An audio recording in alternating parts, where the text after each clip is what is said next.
It's Tuesday. இது என்னோட 200வது video.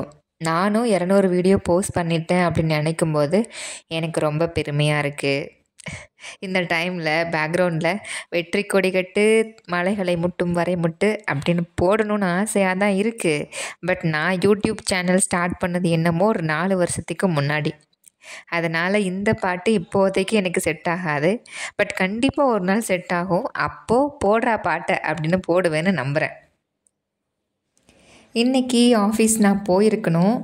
Due to ரெயின்னால் ஆஃபீஸ்லாம் ஒன்றும் நீங்கள் வராதீங்க, வீட்டில் இருந்தே வேலை செய்யுங்க, அதுவே போதும், பத்திரமா இருங்க அப்படின்னு ஆஃபீஸ்லேருந்து சொல்லிட்டாங்களா.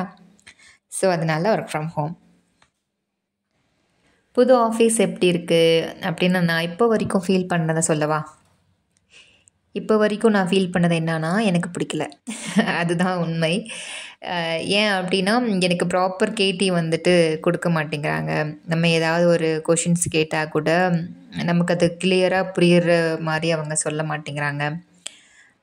ஸோ என்னோடய டொமைனில் என்னோடய கொலிக்கே பார்த்திங்கன்னா, அந்த எக்ஸிஸ்டிங் எம்ப்ளாயி பார்த்திங்கன்னா, he is not at all responding, even we ping them. நம்ம ஒரு கொஷின் கேட்டால் அதுக்கு ரிலேட்டடாக சொல்கிறேன்ற பேரில் ஒரு 4-5 பாயிண்ட் எக்ஸ்ட்ரா சொல்கிறாங்க. நமக்கு அது சுத்தமாக புரிய மாட்டேங்குது. ஸோ இதெல்லாமே போயிட்டுருக்கு. வில் சி, எல்லாமே ரெட்டிஃபை ஆகும்னு நம்புகிறேன். அதர் தேன் திஸ் வேறு ஏதாவது பெனிஃபிட்ஸ் இருக்கா உங்களுக்கு அப்படின்னு கேட்டிங்க அப்படின்னா, ஆமாம், பெனிஃபிட் என்ன, லன்ச் ப்ரொவைட் பண்ணுறாங்க. இந்த டீ காஃபி இதெல்லாமே ஃப்ரீயாக வந்துட்டு ப்ரொவைட் பண்ணுறாங்க. Because I am going to client office, not my payroll company. So that இதுதான் ஒரு பெனிஃபிட் இப்போ வரைக்கும். வேறு ஏதாவது இருந்தாலும் நான் அப்கமிங் வீடியோஸில் ஷேர் பண்ணுறேன் உங்ககிட்ட. Last Sunday Neeya Naana எபிசோடெலாம் பார்த்துட்டுப்பீங்க. எனக்கு ரொம்ப பிடிக்கும்.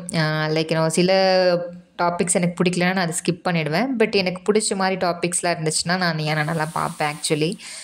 ஸோ அதில் என்ன டாபிக் அப்படின்னா, கப்புள்ஸ் இருப்பாங்க, ஒருத்தர் சேவ் பண்ணுவாங்க, இன்னொருத்தர் ஆப்போசிட்டாக இருப்பாங்க. அதுதான். ஸோ இது சேவிங்ஸ் அப்படின்றது நம்ம லைஃப்பில் ரொம்ப ரொம்ப ரொம்ப முக்கியமானது இல்லையா? ஸோ அதை பற்றி பேசும்போது எனக்கு ரொம்ப பிடிச்சிருந்துச்சு. ஸோ சேவிங்ஸ் பற்றி நான் தெரிஞ்சுக்கிட்டது பார்த்திங்கன்னா கொஞ்சம் லேட்டாக தான். லைக் நான் எப்போ ஏர்ன் பண்ண ஆரம்பிச்சினோ அப்போ இருந்து தான் ஒரு சேவிங்ஸ் பண்ணணும், நமக்கு இது ஹெல்ப்ஃபுல்லாக இருக்கும் அப்படின்ற மாதிரி தெரிஞ்சுக்கிட்டது எல்லாமே அதுக்கப்புறம் தான். சேவிங்ஸ் பண்ணுறதுக்கு என்னென்ன ஆப்ஷன்ஸ் இருக்குது அதெல்லாமே நான் கொஞ்சம் நானாக அனலைஸ் பண்ணி கற்றுக்கிட்டது தான். எனக்கு யாரும் சொல்லிக் கொடுக்கல ஆக்சுவலி. மேரேஜ் ஆன புதுசுலலாம் எனக்கு ஒன்றுமே தெரியாதுப்பா. சேவ் பண்ணுறது, இவ்வளோ காசு வருது, நம்ம இதுக்கு இவ்வளோ செலவு பண்ணுறோம், இவ்வளோ மிச்சம் பண்ணுறோம், எதுவுமே தெரியாது ஆக்சுவலி. அது எல்லாமே என் ஹஸ்பண்ட் தான் பார்த்துக்கிட்டாரு.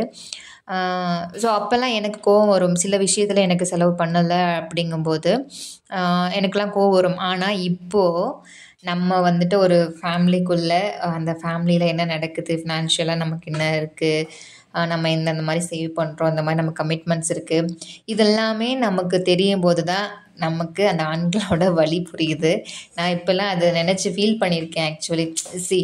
அவங்களோட ஏர்னிங்ஸ் இவ்வளோ தான், அவங்களோட சம்பளம் இவ்வளோ தான், அதில் நமக்கு இவ்வளோ செலவு பண்ணணும், இவ்வளோ சேவ் பண்ணணும் அப்படின்னு நினச்சி அவங்க பண்ணுறாங்க. நம்ம அதையும் மீறி அது ஒரு தேவையில்லாத செலவாக இருக்கும், ஆனால் அதுக்கு செலவு பண்ணலையே அப்படின்னு நினச்சி அப்போல்லாம் சண்டை போட்டிருப்போம். நான் போட்டிருக்கேன், அதை நான் ரியலைஸ் பண்ணிட்டேன் ஆக்சுவலி. ஸோ நான் என்ன நினைக்கிறேன் அப்படின்னா, குழந்தைங்களுக்கு அந்த ஃபினான்ஷியல் நாலேஜ் நம்ம கொடுக்கணும் கண்டிப்பாக அப்படின்னு நான் நினைக்கிறேன். ஸோ அதை நான் இப்போ இருந்தே நான் டீச் பண்ணிட்டு தான் இருக்கேன். பட் இது என்னோடய ஒப்பீனியன். ஒரு 5 வயசு 5வது படிக்கிற பையனுக்கு என்னம்மா ஃபினான்ஷியல் நாலேஜ் கொடுக்க போகிற அப்படின்னு கேட்கலாம். பட் பெருசாக இல்லைனாலும் நம்மளால் என்ன நம்ம டே டு டே ஆக்டிவிட்டிஸில் இது தேவையில்லாத செலவு, இது தேவையான செலவு அப்படின்றத அவங்களுக்கு புரிய வச்சாலே அவங்களுக்கு வந்துட்டு அந்த பெரிய பசங்க ஆகும்போது அது கொஞ்சம் ஹெல்ப்ஃபுல்லாக இருக்கும்னு நான் நம்புகிறேன்.